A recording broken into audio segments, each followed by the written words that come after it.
Chapter 2 of Daniel Geey's book, Done Deal, is everything you need to know about player transfers and contracts. Daniel Geey is a sports lawyer, and most agents always work with a sports lawyer when getting deals done. But it's nice as an agent to have in-depth knowledge of player transfers and the details of their contracts. Negotiating playing contracts with a whole host of bonus provisions and performance clauses. Securing image rights deals to ensure that club sponsorship agreements don't conflict with player sponsorship agreements.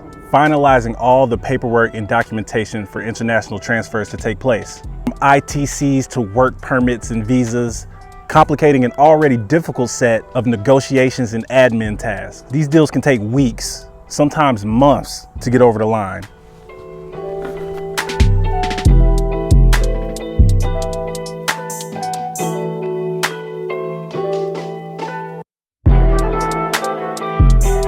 In a typical transfer, there are two areas of agreement that need to be reached: between the buying club and the selling club, and between the buying club and the player. Now, clubs may want to buy a player that is currently under contract with another club.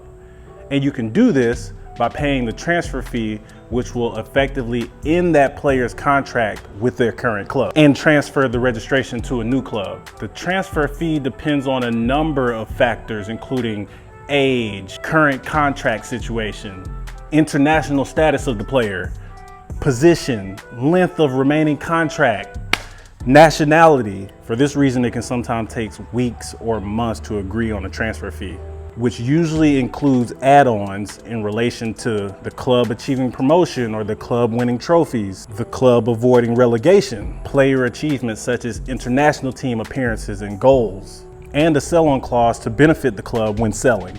Now, a transfer fee is usually paid in installments. For example, 50% once the transfer has been completed, and then 25% on the first year anniversary, and then another 25% on the second year anniversary of the transfer. In fact, most reports of transfer fees are often different than the actual amounts paid to the club during the player's time with the club. Let's suggest that Liverpool paid £35 million for a Liberian player.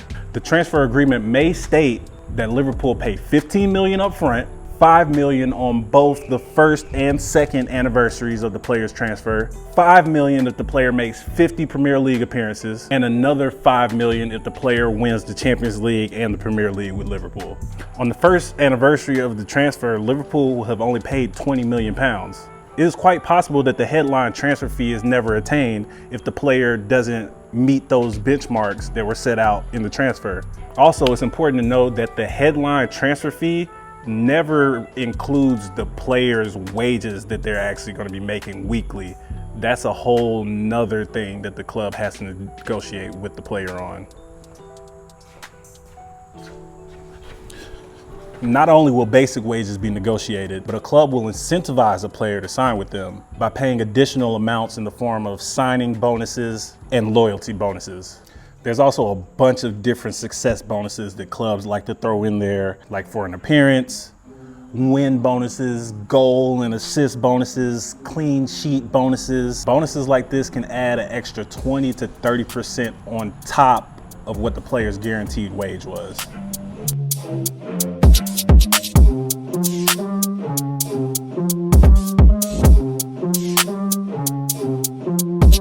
Now, all of this to me sounds like the clubs are like the puppet masters and the players are the puppets, you know, or the clubs are playing a game of chess and the players are just the pieces on the board, which I guess is kind of true, but there's actually ways that players can go about manufacturing or engineering a transfer that they want. Now, you can submit a transfer request, but if that doesn't go well and that's not accepted, now the fans are going to hate you because they're like, oh, you don't want to be here. And then maybe the coach, knowing that you don't want to be there, is going to make you train with the youth team, and you kind of just alienate yourself from the entire situation, which is what we saw happen this summer with Alexander Isak and Yohan Wissa before they were able to score their deadline day deals for the clubs that they wanted to go to. So that kind of goes hand in hand with going on strike. You can either just not show up to play for the club, or you can play for the club, but not play as well as your levels insist, which puts the club in a bad situation, puts the manager in a bad situation, and they kind of need to get money for you because you're not happy to be here, you don't want to be here. I wouldn't suggest that, but that seems to be the nature of the business, and honestly, it seems to have worked. Like I said, Alexander Isak, his team, Newcastle's been playing. He's been like, hey, I'm not playing for you guys. I want to play for Liverpool. And sure enough, on deadline day, he got his deals to Liverpool. I mean, there is more to it than that, but he went on strike, and it worked out for him.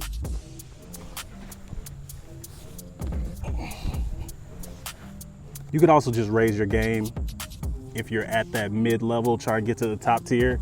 The better you play, the more demand you create for your service. The team that you're trying to go to, they're gonna be looking for you, they're gonna come knocking for you. You could also just say that contract, because FIFA rules do allow for a player to breach their contract and move to a new club. You'll just have to pay compensation to your old club in line with your ability and your value. You could also use the media, speak to the press and reporters and tell them how unhappy you are with the direction of the club and the management and the vision and stuff like that.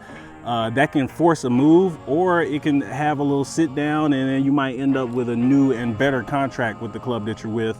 Only do that if you're a top baller though for your team. You can't just be 14th, 15th man on the bench and trying to, talk crazy in the press. That's not gonna work out well for you at all.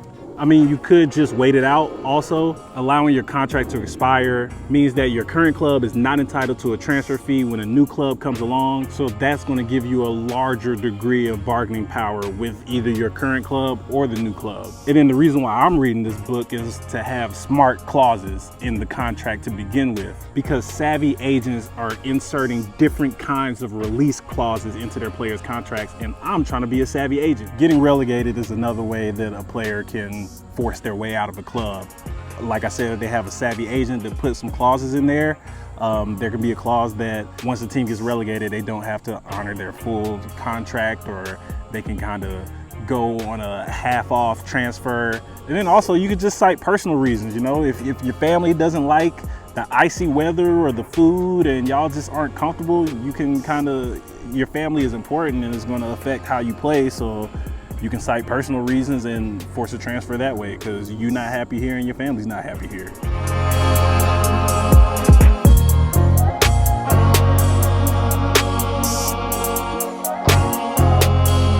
Once a club enters a contract with a player, there's a variety of obligations that both the player and the club must keep until the deal is complete. Some standard clauses in a player contract are things like salary, responsibilities of the player, responsibilities of the club, disciplinary disputes and procedures, termination of the contract by either the club or the player, and community PR and club marketing duties.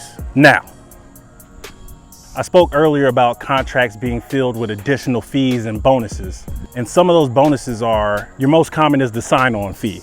Something like, if the player remains at the club, the player will receive a one-time only fee of £100,000 that they'll get in 4 equal installments on the first day of August in 2025 and 2026 and 2027 and 2028.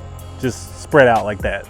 Then you've got appearance fees. Now, appearance fees can be done one of 2 ways. It can be inserted to increase a player's weekly salary once they hit certain thresholds, like the player gets a raise of £1,500 per week after they hit 25 appearances, and then 50 appearances, and then 75 appearances, and then 100 appearances. So each milestone, they get a boost of $1,500 per week. Or it can be a one-off bonus, like the player receives £10,000 after they have 25 appearances, and then another 10,000 after they have 50 appearances, and then another 10,000 after they have 100 appearances. Then you've got your win bonus, which is just plain and simple.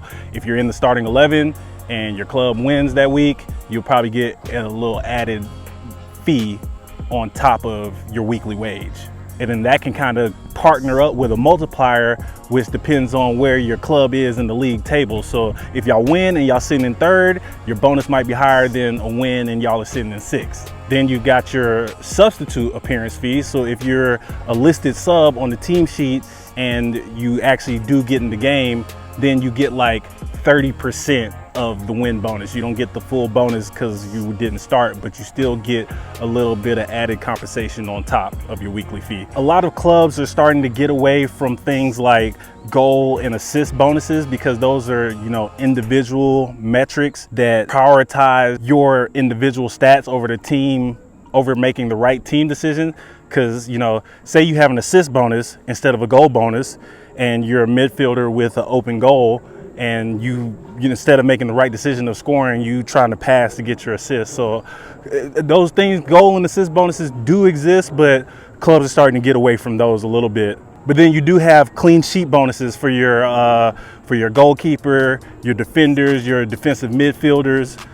If they're in the game starting 11 and the team has a clean sheet in a victory, then you're getting a little extra that week. And then you've got cup competition progression and victories, which clubs can sometimes vary the amount they pay to the players in, different types of competitions. And then an additional bonus might even be paid for reaching the final or winning the competition altogether. And another very common one is loyalty payments. These are bonuses that are provided to incentivize a player to stay with the club. For example, you might get a loyalty bonus of $120,000 paid in 3 equal installments of $40,000 on September 15th of 2025, 2026, and 2027. And that date is because it's like after the transfer window has closed. So it's like, all right, the transfer window's closed, you're still on our team, you get a bonus.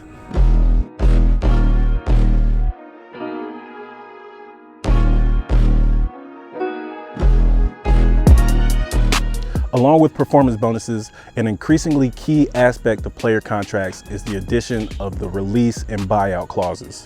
A release clause in a player's contract becomes effective if the minimum selling figure set out in the player's employment contract is triggered by a purchasing club. The player will then be entitled to speak to the buying club. The clause may also be triggered if another condition is met, like the club doesn't qualify for the Champions League. Buyout clauses are widespread in Spain and are somewhat different than release clauses. They are usually set at a very high figure that is not necessarily the true market value of the player. The player must literally buy out their contract at the stipulated amount, although in practice it's the purchasing club who pays the amount via the player. Buyback clauses in the transfer agreement give the selling club the security of being able to repurchase a promising player at a set fee, should the player excel in the future. The buyback provision is usually based on a number of individual or cumulative triggers. The clause is usually activated within defined transfer windows. The original selling club bids a set amount that the buyback clause is triggered. There is always a possibility of removing a buyback clause should both parties agree, usually through payment made to the club that has the benefit of having the buyback clause.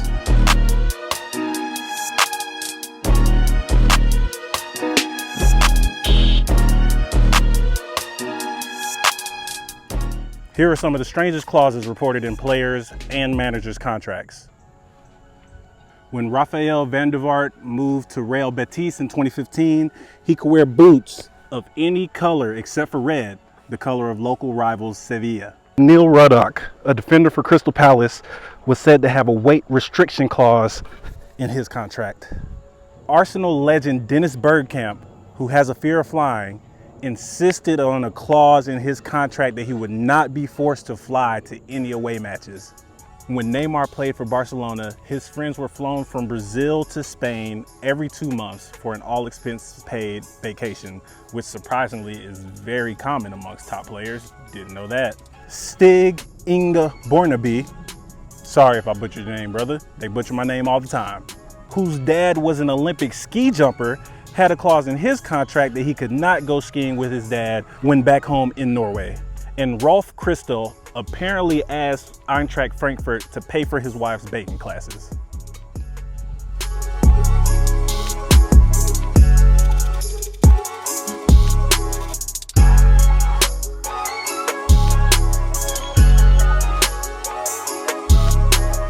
A Apart from being paid for what you do on the pitch, a significant number will be paid by boot manufacturers and other brands to promote their product. Messi and Ronaldo make millions from Adidas and Nike respectively, but even players in lower leagues can strike what's called supply deals with these brands in order to provide them with boots so they won't have to buy their own gear. Now, a boot deal isn't usually just a boot deal.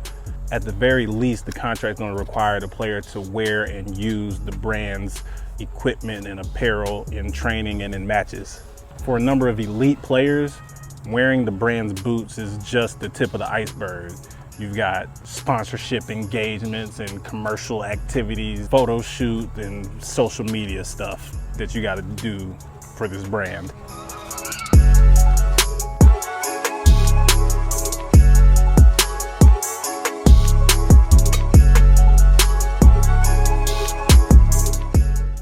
Sometimes they can be quick and easy, but a lot of times transfers are highly complex deals with a lot of money on the line. And not just agents, players, club officials, lawyers, accountants, everybody has a very important role to play in completing high-profile deals. Everybody has to be making compromises to get the deal across the line, sometimes at the very last minute. This was a chapter that was jam-packed with information, but it really got me excited to continue reading, continue learning, and to continue to create more videos like this. So until next time, y'all be easy.